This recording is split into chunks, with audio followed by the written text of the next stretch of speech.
Never believed in the supernatural. Ghost stories, haunted houses, it was all nonsense to me. That was until I moved into my new apartment. It was small, cheap, and came with an old antique mirror bolted to the wall in the bedroom. The landlord said it had been there for decades, left by a previous tenant.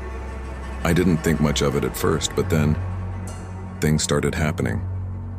The first time, it was subtle. I was brushing my teeth, half asleep, when I noticed my reflection blinked too late. I stopped, toothbrush frozen mid-air. Maybe I was just tired. Maybe I imagined it. I shook it off and went to bed.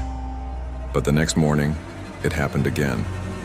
I turned away, but in the corner of my eye, my reflection was still looking at me.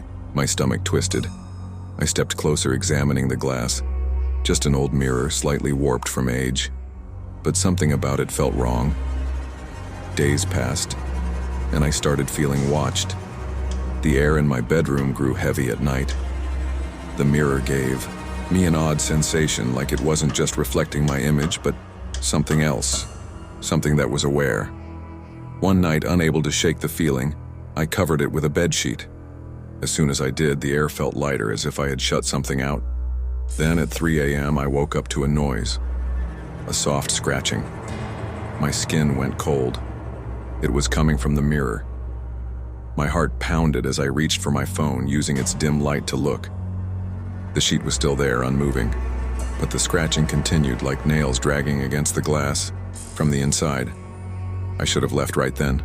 Should have smashed the damn thing, but I had to see. Slowly, I reached out and pulled the sheet away.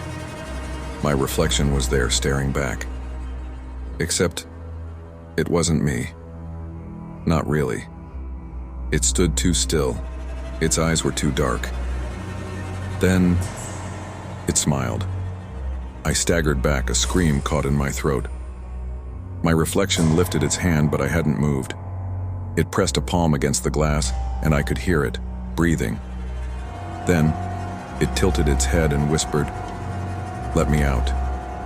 The mirror cracked. I ran. I grabbed my keys and bolted out of the apartment, not looking back.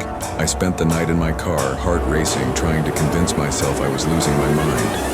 The next morning, when I finally got the courage to go back, the mirror was gone. No cracks, no signs it had ever been there.